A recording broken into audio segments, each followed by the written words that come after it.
Is there really a baby F-22 out there? Yes, and no, it's not a Chinese plane. Just hours ago, South Korea unveiled what was once called the KF-X, their next-generation fighter jet. But now that the prototype is presented, almost ready for its first flight, the true official name has also been announced, the KF-21, Borame, which translates to Young Eagle. While the fighter jet does look like an F-22, there are big differences. The Raptor is a much bigger and heavier plane. KF-21 is roughly 2/3 its weight. Its engines are smaller and less powerful. And although it does have the general stealthy design lines similar to those of the F-22, its Korean designers admit it is not a stealthy plane. But it is prepared to gradually become more stealthy in its future variants. Korean plans call for the start of next variant development in 2026. The semi-recessed missile carriage will be replaced by a full-blown internal weapons bay, for which the overall current design has already reserved some room. By then, the Koreans hope their mastery of radar-absorbent materials will also get better. The hope is that by 2030s they will indeed be able to produce a stealthy plane.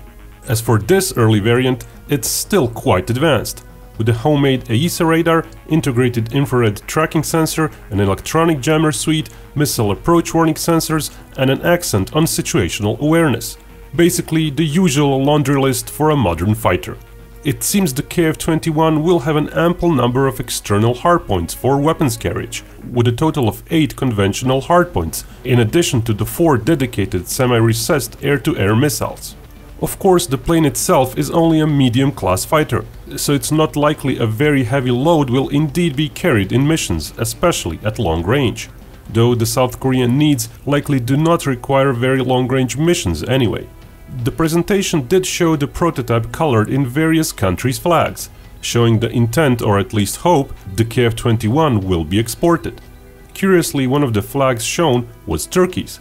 Given that the US, Lockheed Martin, has sold a dozen of its technologies to the Koreans for the KF-21 program, it's not so assured the KF-21 will indeed be exported in large numbers, as the US might have some veto power there. Any countries which would otherwise be prospective F-35 or even F-16 customers might not be able to get their hands on the KF-21.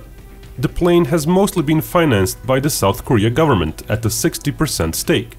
The rest is financed by the Korean aerospace industry's conglomerate and the Indonesian government, a minority partner, though they've had trouble upkeeping their payments. Currently, the plan is to test fly the prototypes for some 3 to 4 years. First flight is still expected in 2022, as obviously not all internal components may be ready and everything needs to be thoroughly tested on the ground before any flight can take place. And serial production is to begin in 2025. All this is a very ambitious schedule, but perhaps digital engineering and testing has indeed come far enough to enable such timetables. Still, even if everything goes right, production ramp-up will take time, as will training. Realistically, handover of first planes to the Korean Air Force is not likely before 2027, with the initial operational capability of the first squadron not likely before 2029.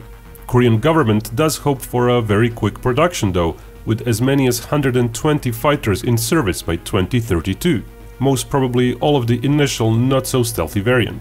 This baby Raptor is thus likely to become the mainstay of the Korean Air Force within 2 decades. And with any luck, we might see this young eagle fly even in the various other air forces around the world. The KF-21 just made the landscape of the future jet fighters a bit more varied and interesting. And remember, Binkov may talk about hypothetical wars, but only real peace can bring us all together.